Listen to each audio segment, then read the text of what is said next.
اللهم صل وسلم وبارك عليه وعلى آله وأصحابه ومن تبعهم بإحسان إلى يوم الدين وبعد. Tonight, inshallah, we're going to take one of the stories of Surah al Kahf.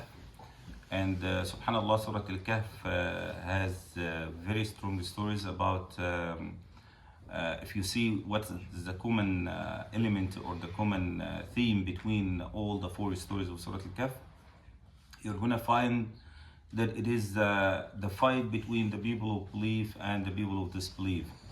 And you see that the two, how people see the things from two different ways. The people who believe in the power of Allah subhanahu wa ta'ala, and they still follow the means or the system that Allah subhanahu wa ta'ala brought for us in the earth. The people who disbelieve believe in their own power, in the materialistic things that they see in the dunya, and they want to break this system that Allah subhanahu wa ta'ala made. But you see how Allah subhanahu wa ta'ala shows to us His own signs in the universe. And in the beginning you see that Allah Azza wa Jal said in the beginning of the surah, أم حسبت أن أصحاب الكهف والرقيم كانوا من آياتنا عجبا. Do you think that the people of Al-Kahf, the cave, and the Raqim, cave is, as we see, it's a small opening or a small hole inside the mountain where people can take it as a shelter. Al-Raqim, they say, some Mufassirin say that this is a name of a certain, the mountain where they hide. And some Mufassirin say it's coming from the word Raqma, Raqm, اللي هي, this is the writing on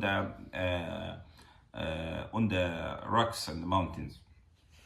And also it's taken from the ayah, كتاب مرقوم لا يمسه إلا المقربون, about the Quran. It's written book that nobody touches it except the angels who are there touching the preserved tablet. Anyway, we get back to the ayah.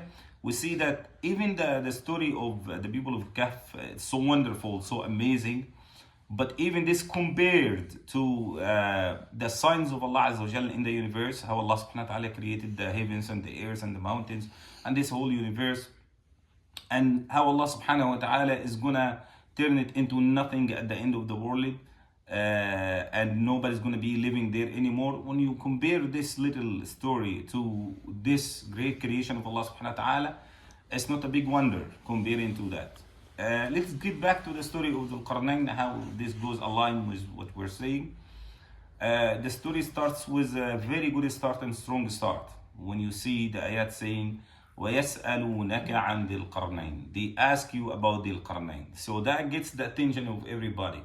There must be a big story coming here. So, and this is not the first time that the Quran uses this style of getting the attention of the listeners.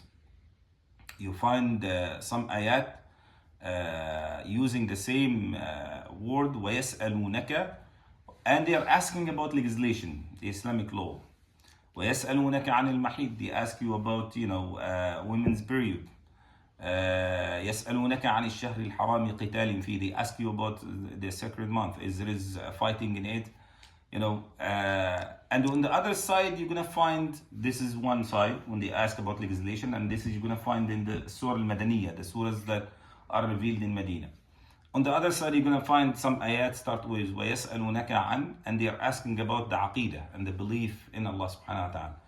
One of them is وَيَسْأَلُونَكَ عَنْ ذِي الْقَرْنَيْنِ. This story is talking about belief, and this is one of the Surah al-Makkiyah, surahs that were revealed to the Prophet ﷺ in Mecca. وَيَسْأَلُونَكَ عَنْ الرُّوحِ, they ask you about الروح, and so on.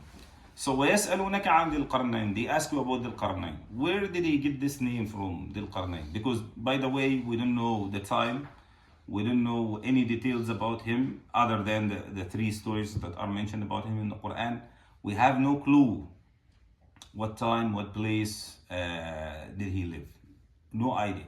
But they asked the Prophet Muhammad sallallahu alaihi wasallam about him. That means that the people of the book, used to say his story. Even though when you look in the Torah, you don't find any details about him now, but it used to be something oral that they say among themselves. They come to the Prophet Muhammad sallallahu alaihi wasallam, challenging him to tell them some information about Dhul Qarnayn. But what we know, we can analyze the name Zul Qarnayn, the man of the two qarn. The word qarn in Arabic have two meanings. Qarn means a century, And qarn also means a horn or a braid. Also that's included. Because they say about the dhafair, the hair tail, qurun in Arabic. So this man could have two hair tails as his style of hair. This man could have a helmet that has two horns. That's also one of the mufassirin say that. And some people of the mufassirin say something uncommon, but it's more reasonable because it's getting from the word qarn. Mainly in the Quran, the word qarn comes with the meaning century. That means this man lived to see 2 centuries. 2 centuries are over. He lived for 2 centuries, which is and the century, by the way, in the Quran they mean 100 years, not like 1,000 years. So they say that he lived for 200 years, so he saw 2 generations, if you can say, living in his time. وَيَسْأَلُونَكَ عَنْ ذِي الْقَرْنَيْنِ. Then the Quran said, قُلْ سَأَتْلُو عَلَيْكُمْ. Tell them, I will narrate to you and tell you مِنْهُ ذِكْرًا, just some little of his story, not all of the story. As we see also with Khidr and Musa, before that, Allah Azza wa Jal tells us, some of the wonders that Khidr did. That's not the only thing this man did in his life, but this is what we know from his story with Musa alayhi salam. قل سأتلو عليكم منه ذكرا إنا مكنا له في الأرض وآتيناه من كل شيء سببا. Here Allah Azza wa Jalla is talking about a king who's a believer. And the reason why we mention this story now, because brother asked last time about when we were talking about Sulaiman, how Allah Azza wa Jalla gave him the kingdom. We have King Sulaiman and his father King Dawood. Okay, when you look at all the kings that are mentioned in the Quran, you're going to find 2 teams again. The good kings, mostly prophets or selected by Allah subhanahu wa ta'ala, like you have Dawood and you have Sulaiman, and you have Talut, the king that Allah Azza wa Jalla chose for Bani Israel to lead them in the war.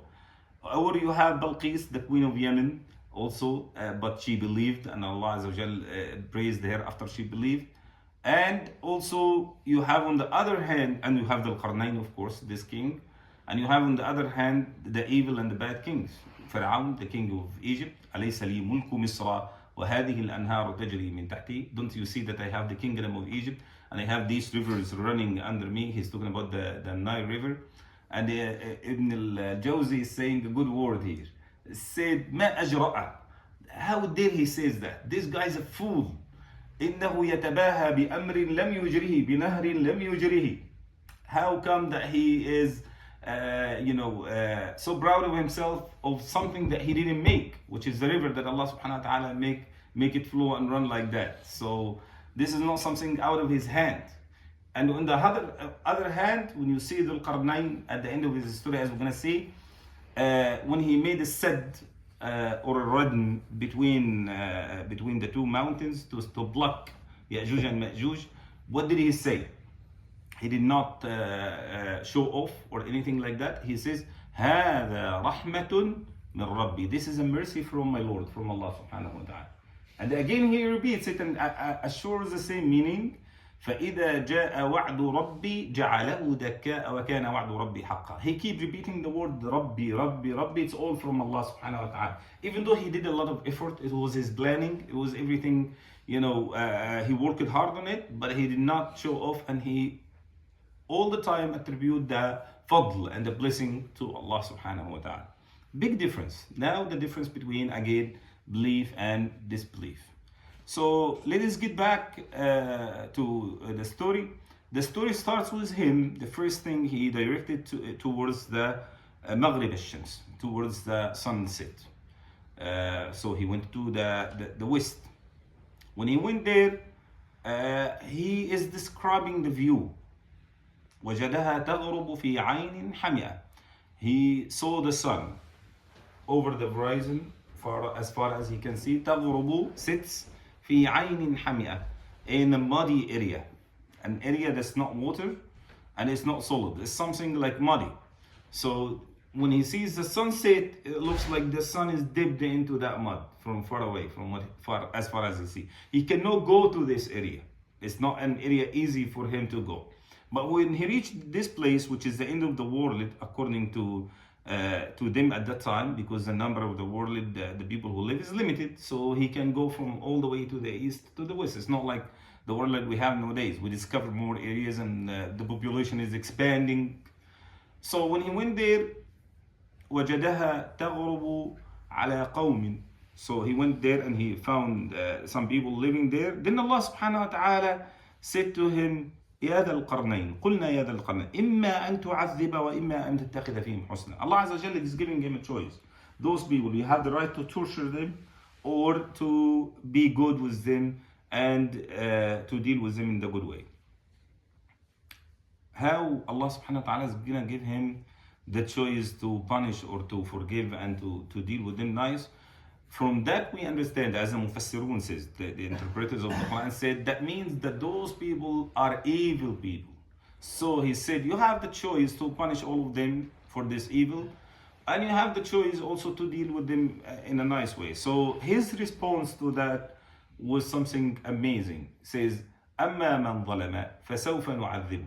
As to those who do injustice by the disbelief. The word ظلم here means to disbelieve in Allah subhanahu wa ta'ala, because this is the biggest injustice ever, and they have the Quran always talk about disbelief and al-ma'siyah also as the word ظلم فلا تظلموا فيهن أنفسكم. Do not do any injustice to yourself. So this word, and sometimes the word الظالمون is used as a synonym to al-kafirun in the Quran. So he said, those who do injustice and they disbelieve in Allah subhanahu wa ta'ala, we will torture them. And when they get back to Allah subhanahu wa ta'ala, Allah will give them more torture, you know. وَأَمَّا مَنْ آمَنَ وَعَمِلَ صَالِحًا. But those who believe and they do good, فَلَهُ جَزَاءً الْحُسْنَى وَسَنَقُولُ لَهُ مِنْ أَمْرِنَا يُسْرًا. Those who do good, we will deal with them in a good way, and Allah subhanahu wa ta'ala will give them reward for their belief. So he is taking the methodology or the way of, he's saying that I will take my time and give them da'wah before I make my decision here. They need some more. I will work with them. However, those who insist on disbelief, they will be punished. And those who start to change and be good and believe in Allah subhanahu wa ta'ala, I will deal with them in this way. So the Quran stopped at this part and didn't tell us, did he do anything else in terms of civilization? Because when you look at the story of Zul Qarnayn, it's not only about da'wah, it's about using the knowledge and the science of, you can say, in making the communities better, as we're going to see. Okay? So this again brings us to the question that, what is the definition of civilization? Because a lot of people take the Western definition of civilization. Civilization to the West is when you are able to build high buildings, when you are able to make weapons that can explode the whole world in few seconds. But this is not the definition according to the Muslims. Civilization, according to us, is al-i'mar fil ard. You know, when Allah Azza wa Jal created Adam alayhi salam, and when he sent all the prophets and messengers, he made it clear that we are هو الذي جعلكم خلفاء في الأرض. We are خلفاء, like Allah make us to live on the earth according to the commands of Allah subhanahu wa ta'ala. So he finished with the people of Maghrib, but we don't know if he did anything else with them or not. And then he came to the people of Mashriq, the people who are in the east. And he said that when the sun rises, it rises straight on them. That means they are in the center of Africa, and all the heat is almost burning their bodies. And they don't have a lot of clothes. As we see nowadays, some African areas, they still live to the same norms from the beginning till now. They have very little clothing, although the heat of the sun is almost burning them, you know. So when he went there, the Quran didn't tell us if he did anything to them or how did he deal with this problem, because they have a problem with the environment where they live, you know, the atmosphere. But did he do any changes? Did he help them make buildings or, you know, have clothing or anything? The Quran was quiet about that. We still didn't know what he did though. But the Quran keep telling that وَآتَيْنَاهُ مِنْ كُلِّ شَيْءٍ سَبَبًا فَأَتْبَعَ سَبَبًا. This is being repeated all the time, that Allah Azza wa Jal gave him something from every tools or means or technology, if you can say in the modern language, you know. So he's using it, but in what way he used it, the Quran is quiet about that. Then he tells us about, this is the biggest part about his story, is حتى إذا بلغ بين السدين. When he came to the two big mountains, he found Ya'juj and Ma'juj. The people who live on the borders with him, and Ya'juj and Ma'juj from time to time they cross and they come and attack them and kill from them, take their stuff and go. And the problem here that they cannot communicate with them. Every time they try to communicate with them, there is no communication. They almost cannot understand what you say. Okay? And they always come and kill and leave. مفسدون في الأرض. They make fasad, mischief in the earth. So they asked him, يا ذا القرنين, O ذو القرنين, how about هل نجعل لك خرجا على أن تجعل بيننا وبينهم سدا? We want to collect money and raise money from among themselves, give you some money payment. We pay you to build sad, a dam or something that blocks us from them. They cannot come or cross to us. He refused. قال ما مكنني فيه ربي خير. In the beginning, the Quran says, إِنَّا مَكَّنَّا لَهُ فِي الْأَرْضِ. Allah Azza wa Jal gave him tamkeen. Tamkeen means control. He's in control and in charge on the earth. He said, no, whatever Allah Azza wa Jal gave me is better. I'm not asking you for money. And he said he asked for one thing, because he wants to give them a lesson. He has his army with him. They can do the job, but he wants to give them something practical. When you want to protect yourself, you have to work hard for it. فَأَعِينُونِي بِقُوَّةٍ. I just need your power. You have to work with me on that. أَجْعَلْ بَيْنَكُمْ وَبَيْنَهُمْ رَدْمًا. We will block this area with radm, not said. I'm not going to build something with rocks, because this can be broken at any time. But I'm going to do something even more than that. He bring the steel and the minerals, and he puts it together, different minerals, and he melt it until it dries, and he puts on the side things so that it doesn't go away until it dries and it blocks the area. So when they come to break it, they cannot break it. And then he said, هذا رحمة من ربي. This block that I made is a mercy from Allah subhanahu wa ta'ala. But he told him that there will come a time when it's going to be broken and it will be away. It's not going to last forever. فإذا جاء وعد ربي جعله دكاء. When the time of Allah Azza wa Jal comes, He will blow all of it. It will be blown totally. وَكَانَ وَعْدُ رَبِّي حَقًّا. And the promise of Allah Azza wa Jal is true. Like definitely it will happen. And then we have in Surah al Anbiya also another reference for Ya'juj and Ma'juj. Allah Azza wa Jal says in Surah al Anbiya, حَتَّى إِذَا فُتِحَتْ يَأْجُوجُ وَمَأْجُوجُ. Until the time will come when Ya'juj and Ma'juj are opened. That thing will be open for them. وَهُمْ مِنْ كُلِّ حَدَبٍ يَنْسِلُونَ. When it's open, you're going to find them coming to us from everywhere, from every direction, unexpected. Coming from the north, from the south, from the east, from the west. You don't know where they come. And they will go everywhere in the world. And as we see from the stories of the Sunnah, of what the Prophet ﷺ explained, they will, try to kill and finish all the population on the earth, and people cannot fight them because their number is, much more than we can imagine. Because even in the Hadith, when the Prophet ﷺ says that Allah Azza wa Jalla is saying to the angel of fire, أخرج بعث النار, get out the people who are going to the fire. And then he will say how much. Allah subhanahu wa ta'ala says min kulli alfin, from every 1,000, 999, and just one man is saved from the 1,000. So the Sahaba were scared that way our ummah will be in, most of it will be in the fire. He says, no, don't worry, because you forgot about Ya'juj and Ma'juj.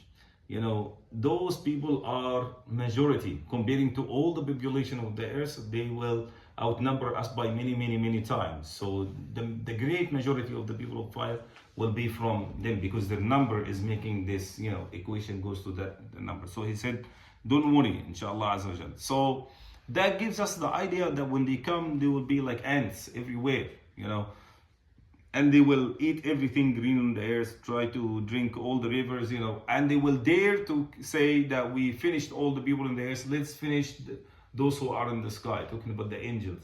And they throw their spears to the sky, and Allah Azza wa Jalla will return it to them, with blood on it. So they said, we're happy now, we killed the people in the sky as well. Then at that moment, Allah Azza wa Jalla will destroy all of them. That's the moment when the Yajuj and Majuj are destroyed. So Zul Qarnayn, he was a good king, but some people will go far and say that he was a prophet. But again, this is disputed between the Mufassirin, because we have nothing clear and nothing solid that says that he's a prophet. Mostly he's a king. That's all we know. He's a good king and a believer. And the people who say that he's a prophet, this is part of the argument from the Mufassirin. They say that Allah Azza wa Jal says, قُلْنَا يَا ذَا الْقَرْنَيْن. When Allah Azza wa Jal is talking to him, say, we said, O Dhul Qarnayn. So Allah Azza wa Jal is talking to him directly. That means he reveals to him. And Allah is using the same thing with the prophets, قُلْنَا يَا آدَمُ, and so on. But on the other hand, you see, the others would say, well, Allah Azza wa Jal used this also with individuals. Okay, وَقُلْنَا مِن بَعْدِهِ لِبَنِي إِسْرَائِيلَ اسْكُنُوا الْأَرْض. Allah Azza wa Jal said, used it when he is talking to Bani Israel. He said, we said, oh Bani Israel, after Musa, live on the earth and do this and that and that. He gave them commands. وَقُلْنَا لَهُمْ لَا تَعْدُوا فِي السَّبْتِ. And we said to them, do not, break the law of the Sabt, do not hunt in it. So Allah Azza wa Jal uses it also with the groups and normal individuals. So you're gonna find the argument and the counter argument. So the case is not decided, and it's not gonna be decided. Because Allah Azza wa Jal, if He didn't mention clearly that He's a prophet or a messenger, we shouldn't go beyond that and say that He is. Because if He is, the Prophet ﷺ would have said that. Same thing goes for Khidr. They say that if Allah Azza wa Jal reveals to him, he must be a prophet. Also that we don't know, because revelation could be also coming from inspiration, okay, or coming through another prophet who's passing the message to the person. So that should be kept in mind also when we're discussing with these things. But again, the story here is talking about that this man, Dhul Qarnayn, is doing what he's doing with the human effort. He's not getting any miracles from Allah subhanahu wa ta'ala or anything. He's doing, and this gives a good example for a good king. And I'm going to end with this inshallah ta'ala.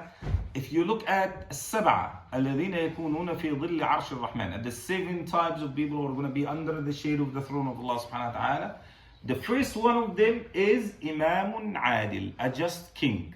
If you have a just king who is taking care of his kingdom, that's number 1, going under the shade of Allah subhanahu wa ta'ala في يوم القيامة. جزاكم الله خيرا وصلى الله وسلم وبارك على نبينا محمد وعلى آله وصحبه وسلم.